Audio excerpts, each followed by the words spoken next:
is nothing wrong with your browser. Do not attempt to refresh the page. We are now controlling all that you see and hear. We control the horizontal and the vertical. We can delude you with 1,000 videos or expand one single frame to crystal clarity and beyond. We can shape your vision to anything our imagination can design. We shall control all that you perceive until we see fit to release you. You are about to experience the depths of depravity that reach from the folly of human pursuits to the deputy of common sense. Please stand by. Hello, ladies, gentlemen, and demons of stupidity. It is I, Aleister Crowley III, Deputy of Common Sense, and your personal Lord and Savior for today. All I ask in return for eternal salvation is that you mind Aleister's golden rule. The rule goes like this. Religion is like a frat boy's sex life.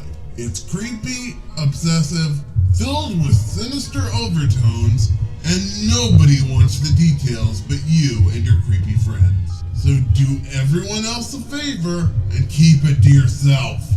SJ Thomason has failed to learn this lesson. However, since I am a merciful savior, I shall sentence her to a mere 100 years of listening to dubstep versions of popular gospel tunes. Oh, and I'll respond to her video. Here are 11 woefully ignorant questions that atheists actually can answer. Let's do this. Hello, you've reached ChristianApologist.com, and I'm SJ Thomason, and today I'm going to present to you 11 questions that atheists cannot answer. Okay, this is a little bit nitpicky, but whenever I hear her name, all I can think of is SJ Double University from the Triggers McNickers channel. I know they aren't related at all, but seriously, it's really distracting. By the way, subscribe to Triggers. He's really funny and makes some great points. The first question, how do you explain why the early Christian martyrs preached for decades saying they saw the risen Christ? Okay, 20 quid says I answer every question with relative ease. Well, the main source for that is the Bible, a book not known for its historical accuracy. If you're talking about the Gospels, I hate to break it to you, but even the earliest Gospel was written well after the death of Christ. Most historians agree that the Gospel of Paul was written between 57 and 58 AD, almost 50 years after the death of Jesus. The Gospel of Mark was written 10 years after that, in 70 AD. And 15 years after that, the Gospel of Matthew was written in 85 AD. Most historians believe the Gospel of Luke was written between 85 and 95 AD, and the Gospel of John finished up the group of writings between 90 and 100 AD. Now, the average life expectancy during the time of Jesus was 50 years for males, provided they made it past age 20, and life expectancy was slightly longer for women than for men. Even if I say that Paul only met Jesus during the year of his death, he would still have needed to live nearly 60 years past the death of Christ, and remain cognizant long enough to write a coherent narrative shortly before his death. This might, and I stress might, be possible given that this is the average lifespan and not an absolute statement. However, an instance of someone living 30 years past the normal lifespan would almost certainly have been recorded by the history books. Furthermore, this logic would require Mark to be 10 years old during the time of the Last Supper, while Matthew, Luke, and John couldn't possibly have been alive to meet Jesus. Okay, even if we consider average Christians as the martyrs you speak of, your argument still fails to meet logical standards. The followers of Jim Jones, David Koresh, and Marshall Applewhite all died for their beliefs as well, making them martyrs. 909 people died in Jonestown, 86 in Waco, and 39 in the Heaven's Gate event in San Diego. In addition, Susan Atkins endured lifelong imprisonment for the murder of Sharon Tate at the behest of cult leader Charles Manson. She died in September of 2009, and to the end of her days, never showed a single hint of remorse for what she did. Susan called Manson a god. She martyred herself for him and carried her beliefs of his divinity to her grave. That makes her a martyr. Being a martyr doesn't prove anything except that the martyrs are convinced that they are right. And as I've proven, that isn't unique to Christianity. I could go into jihadism and Islam, but I think I've made my point. Next question. 2. How do you explain the rise of Christianity to between 5 and 6 million by 313 when it was finally legalized from such humble roots? Oh, it looks like I will be mentioning Islam, albeit briefly. How do I explain the rise of Christianity, you ask? I'll answer that question with 2 questions of my own. How do you explain the rise of Scientology, a religion created by science fiction writer L. Ron Hubbard for the express purpose of fleecing gullible people?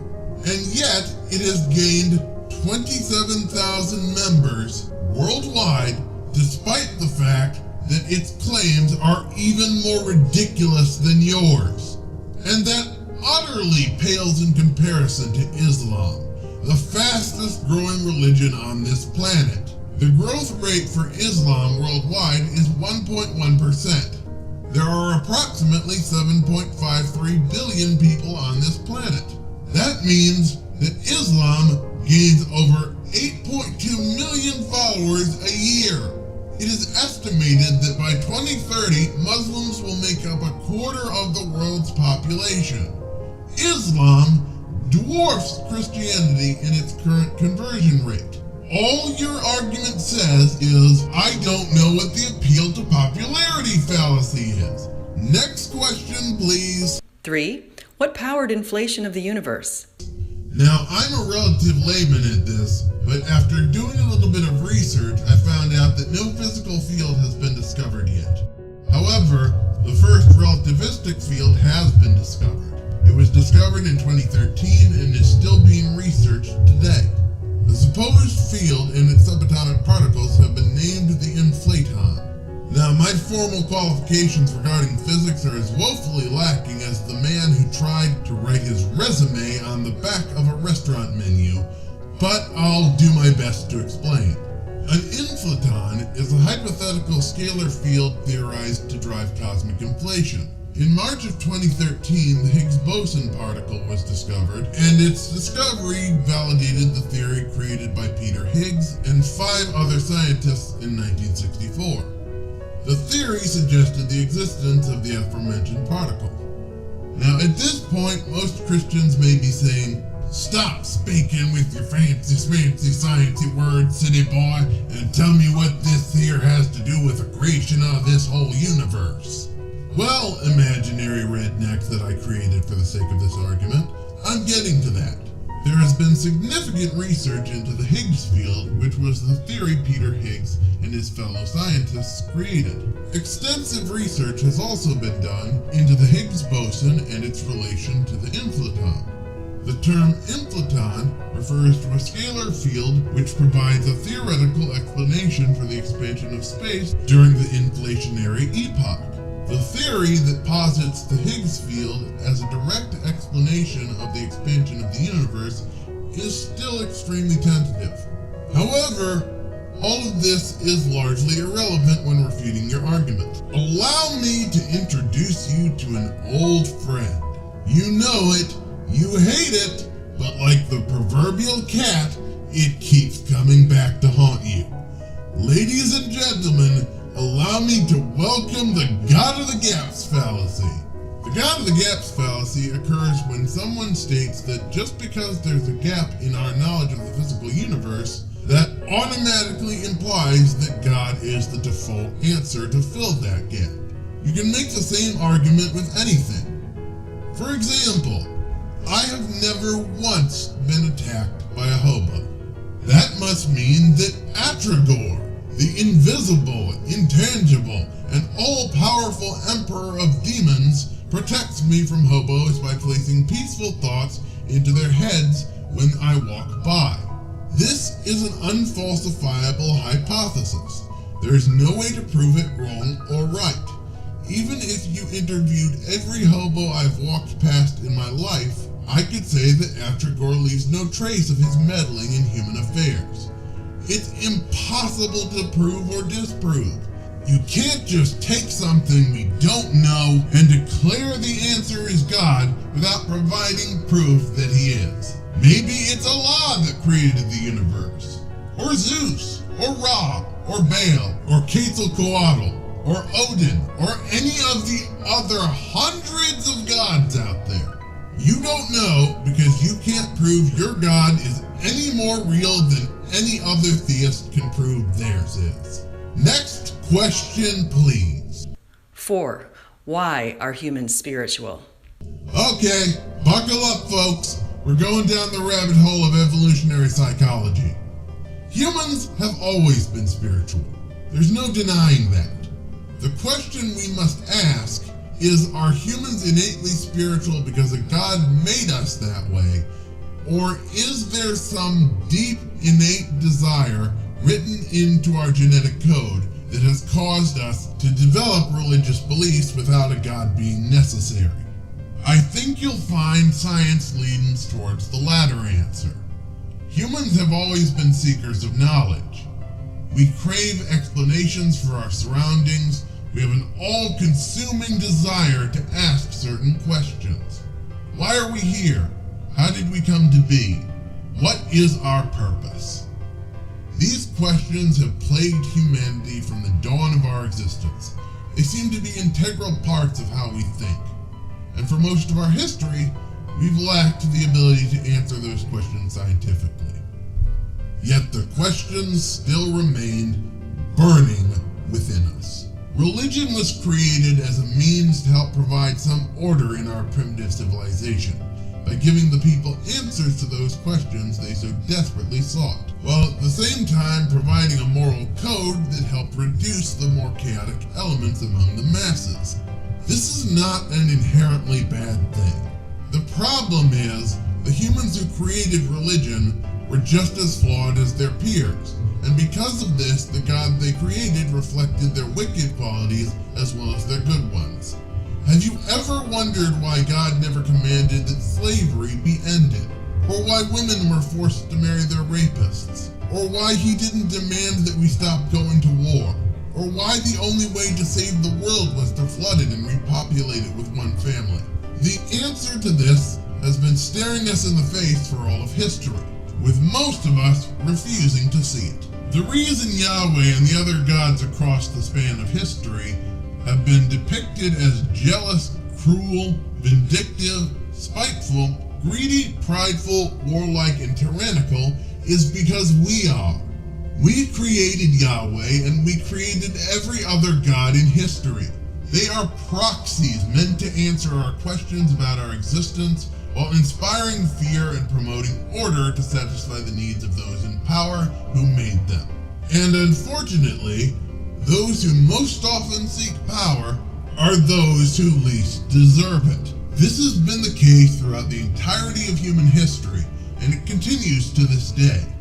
So of course our gods seem primitive in their morals. Of course our holy books preach things that are abhorrent. To paraphrase one of my favorite fictional characters, the Joker, the morals of their creator, his code, is a bad joke, contradictory by its very nature. He's only as good as his followers allow him to be. They created him, and when the chips are down, the god of these civilized people will demand that they eat each other. After all, they're the ones in charge of him, and not the other way around. Religion was created as a comforting bedtime story for a species that was still experiencing childhood. But there comes a time when we must grow up and put away childish things. Next question, please. 5. Where did consciousness come from? Consciousness evolved with humanity. It is simply a product of evolution. Homo habilis bears little resemblance to modern humans and was very similar to a modern chimpanzee. It could use primitive stone tools but was otherwise unremarkable as far as modern standards of intelligence go. Through natural selection, its skull size increased due to the need for larger brains. After several evolutionary iterations, archaic Homo sapiens evolved in the mid-Paleolithic era. These were our predecessors. They were distinguished from modern humans by a thicker skull, prominent brow ridges, and lack of a prominent chin. Yet their brain size ranged from 1,200 to 1,400 cubic centimeters, which overlaps with the range of modern humans. There were several species grouped under this definition. So to answer your question, consciousness developed because we needed it to.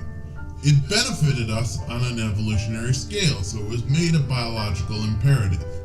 Human women sought out partners who could protect them, and quite often that meant being smarter than his competition and smarter than the prey he would need to kill. So intelligence was selected as a positive trait to have in a mate.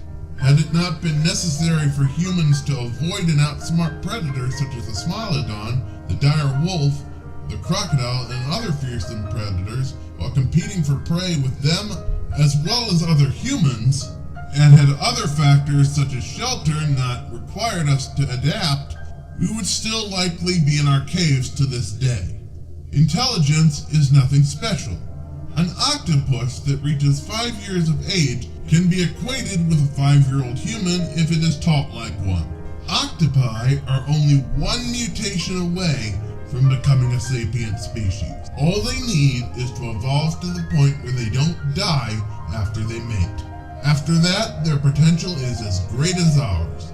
The only thing that makes us special is circumstance. Think on that the next time you spout your arrogant assertions of human exceptionalism. Next question, please. 6. How do you explain what some have called our sixth sense? The sixth sense is a misnomer, as are the 5 senses. Humans have at least 5 additional senses that include nociception, the sense of pain, equilibrioception, the sense of balance, proprioception and kinesthesia, the senses of joint motion and acceleration, thermoception, the sense of temperature, as well as the possible weak form of magnetoception, the sense of direction. The idea of a sixth sense typically refers to pseudoscientific beliefs such as telepathy, telekinesis, precognition, or the ability to contact the dead, the latter being popularized in the film The Sixth Sense. In reality, there has been no credible evidence of psychic phenomena, and the things often attributed to such phenomena are almost always explained by natural occurrences. For the few occasions that we do not have answers for, I'll remind you that the God of the Gaps fallacy still applies. Next question, please. 7. How did the Earth overcome what MIT and Stanford physicists call statistically miraculous odds to have habitable conditions? Tackle the easy part of this question first. Your assertion is based on incomplete data.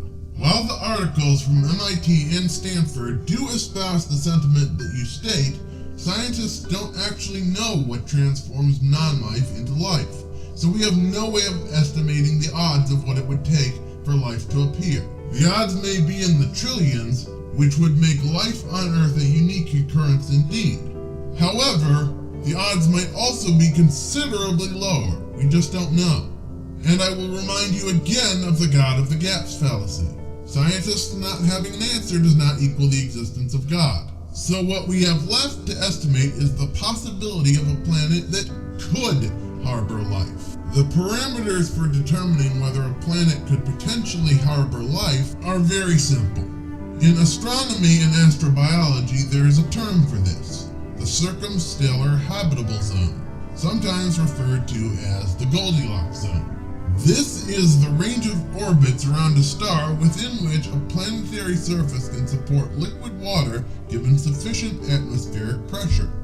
Ironically, the answer to your argument is far from new, and since it was first presented in 1953, many stars have been confirmed to have CHZ-compatible planets, including some systems with multiple CHZ-compatible planets. On November 4th, 2013, astronomers reported that there might be as many as 40 billion Earth-sized planets orbiting in a circumstellar habitable zone, 11 billion of which may be orbiting stars similar to our Sun. These findings were based on data gathered from the orbital telescope Kepler, and those are just the systems we can see in our Milky Way galaxy. Think of how many there could be in the universe. So we know that there are a vast abundance of planets with potential for life. However, what we don't know is what causes that life to arise. And just because we don't know doesn't mean God is the answer. 8. Why does humanity cherish humility and honesty over pride and deceit? Wait. Humanity cherishes humility and honesty over pride and deceit? That's hilarious! You have obviously never met a politician, lawyer, or businessman. Humans thrive on pride and deceit. It's how human politics work. It's how capitalism works. And it's how religion works. Look at North Korea and China, with their leaders filling the heads of their population with propaganda that makes them think their leaders are akin to gods. Look at how North Korea's citizens actually believe that Kim Jong-un doesn't have an asshole. No, really, look it up. It's true. Look at the rampant NSA spying in the US. Look at the Russian propaganda designed to influence US elections. The blatant attempts to silence climate change scientists and the sheer unabashed arrogance and pride of the current American president. Look at corporations big and small who lie to and fleece their customers on a daily basis. Look at multi-level marketing scams, the media, the anti-vaxxers, all of whom lie to you with no remorse whatsoever. Look at the Catholic Church, which repeatedly covers up instances of pedophilia and then shuffles the offending priest back into the deck. Look at the pride and arrogance displayed on the internet for all to see by every fool with an opinion on anything. Humility and honesty don't make me laugh. We use those ideas when it suits us, but we are perfectly willing to do whatever nasty, underhanded things we must in order to win. And the religious are the most prideful of all, since you sit there and declare without a shred of humility that you know beyond the shadow of a doubt that out of all the religions in human history, that yours is the one with all the answers. In the end, you're just a puddle in a ditch that thinks the ditch was created simply for it and not the other way around. The arrogance with which you use to proclaim yourselves as the only ones with the correct answer is the most prideful thing I've ever seen. Next question, please. Okay. 9. Why do almost all feel compelled to do what's right by helping neighbors? Why is there a norm of reciprocity? Back into the thicket of evolutionary psychology we go. Humans are social animals, much like gorillas. We have a social hierarchy and tend to live in groups. To live in a group and survive, a species has to be able to work together with minimal infighting while still being able to propagate the species successfully. Lions are another example of a social animal. Lions achieve the previously mentioned requirements by having one male that mates with all the females, making sure the strongest male is the leader, and so creating a strong genetic line for the pride. That's why when a new male lion takes over the pride, he immediately kills all the offspring sired by the previous male. Lions evolved this way due to their environment, and humans evolved to fit their environment. Remember the Smilodon, crocodiles, and direwolves I mentioned earlier? Well, they were smart, strong, and vicious, and they were only 3 of the many predators early humans had to face. So humans had to be smarter, stronger, and fiercer just to survive. Early humans had to not only catch prey before their competitors did, they also had to avoid becoming prey themselves. So humans developed tools.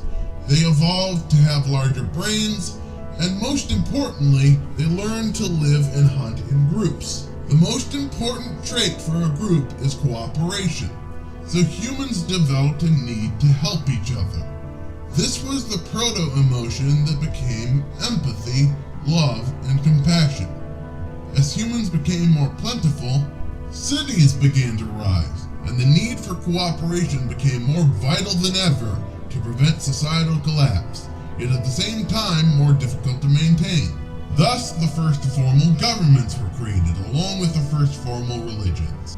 These institutions helped the species grow and change until it became what we know today. The urge for cooperation is built into our genetic code. We have a deeply rooted biological need to help a fellow human in need of our assistance. This isn't something God gave us. It is something that evolved based on how essential it was to our survival. Next question, please. 10. What is our greater purpose? Our greater purpose is what we make of it. There is no external purpose to our lives. None. We choose our own fate. Destiny is just a word. We make our own future. And my future does not entail eternal servitude to a being that in all probability does not exist. I chose my own destiny long ago. My purpose in this world is knowledge and the dissemination of it. My purpose is to teach others. My purpose is to make people laugh. My purpose is to push boundaries that others refuse to. My purpose is to provide a stable home life for my future children. My purpose is to love my future wife. My purpose is to take care of my aging mother and father so they can enjoy their golden years in peace. My purpose is to protect my sister from harm. My purpose is to help my country be the best it can be. My purpose is to enjoy every moment of my short life to the fullest, because I know full well that there won't be another one. My purpose is to make the lives of others as spectacular as mine. My purpose is to live, to truly live, and my purpose is to leave behind a future worth living for those who will inherit the earth after I am gone. I have no need for God or religion to achieve any of this. Your beliefs are utterly superfluous. Next question, please. And 11. Why is there evil in the world? Thank you very much. This is ChristianApologist.com. Goodbye. There is evil in the world because there needs to be. Without evil, one cannot truly appreciate good. Without suffering, happiness cannot exist. Evil walks hand in hand with good. They are two sides of the same card, and without one side, the other is meaningless. Without evil, we wouldn't even be human. This is why the concept of heaven is so utterly repugnant. Imagine that you go to heaven, but one of your children goes to hell. Can you honestly say that you'd be happy in heaven knowing that your child is being tortured forever?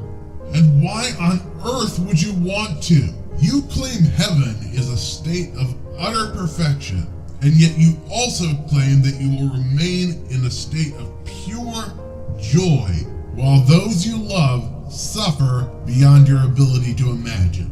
And if God strips you of all your compassion, love, sorrow, and pain that is caused by the suffering of others, are you really even you anymore?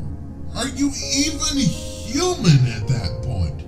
Yet somehow, this is what you call heaven. This is what you call the perfect existence. The perfect existence, you say?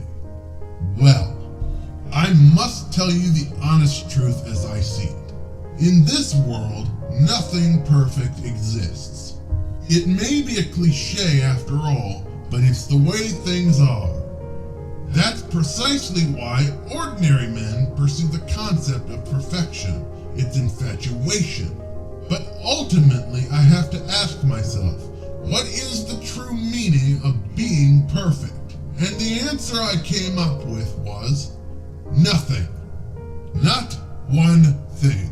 You see, the truth of the matter is, I despise perfection. If something is truly perfect, that's it. The bottom line becomes, there is no room for imagination, no space for intelligence or ability or improvement. Do you understand? To men of science like myself, perfection is a dead end, a condition of hopelessness. Always strive to be better than anything that came before you, but not perfect. Scientists agonize over the attempt to achieve perfection. That's the kind of creatures we are. We take joy in trying to exceed our grasp, in trying to reach for something that in the end we have to admit may in fact be unreachable. In other words, you may think that we operate on the same level, but you are wrong. The moment you chose to believe in a perfect existence, you embraced an impossible concept and had already lost to me. That is, if you truly desired an answer to your questions at all. Well, this looks like the end. These are SJ Thomason's best attempts at stumping an atheist. I'm not in the least bit impressed. Try harder, SJ. You won't get anywhere with such weak arguments. There are plenty of people more qualified to speak on this than I, and I tore your arguments to shreds. Your claims are nonsensical and infantile. I award you no points, and I hope that you read a book other than the book of the morally repugnant and scientifically impossible piece of garbage that you call the Bible. I'm the deputy of common sense. I dispense swift justice to those who aren't so swift. Now, bon nuit to you all. I assume faith must be, is the willingness to assume what you have to prove. And to come before an educated audience and say, it's true because it's in the Bible. And I believe in the Bible because it's true. I used to hear when I was a kid, Jesus loves me, this I know, for the Bible tells me so. I don't think that's evidence. I don't think that's argument. But if it's faith, I suppose that's what it must be. But you just assumed and asserted what you were asked to prove. Sure, I have faith in the Bible. I can't have escaped your attention, ladies and gentlemen. You have faith in reason. And if No, I don't. No, I absolutely don't have faith in reason. You don't? No. Well, very good. I try and sharpen my practice of reason, doubt, skepticism, the weighing of argument against evidence, and of evidence against interest. In other words, I'm more inclined to doubt something if its truth would be something that would suit me.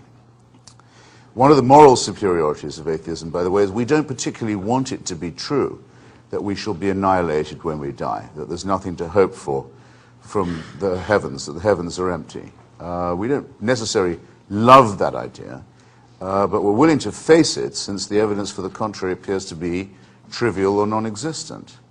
We don't indulge in wish thinking, and we don't assert as true what we've just been asked to prove. I have to say, I think that's a methodological difference worth observing in an institution of higher education. Tell me again why you don't believe in reason. Because reason is by definition not something that is a matter of faith. It's axiomatic. No, it's a kind of like the Bible. It's a process. I begin with the Bible. You begin with reason. I have faith in the Bible. You have faith in reason. You think and if I ask you to justify, you're a man of one book. And you're a man of one thought. All right. So if you laugh at that, I think you'd probably be like Bill Maher's audience. You'd laugh at anything. No, to say that you believe in the process of reason, inquiry, skepticism, and the measurement of evidence against interest, so that you would doubt most of all something, that favored your own conclusion, you'd subject that to more scrutiny. You call that one thought? You have contempt for thought if you think that. I'm sorry, I have to not stop trying to be funny here.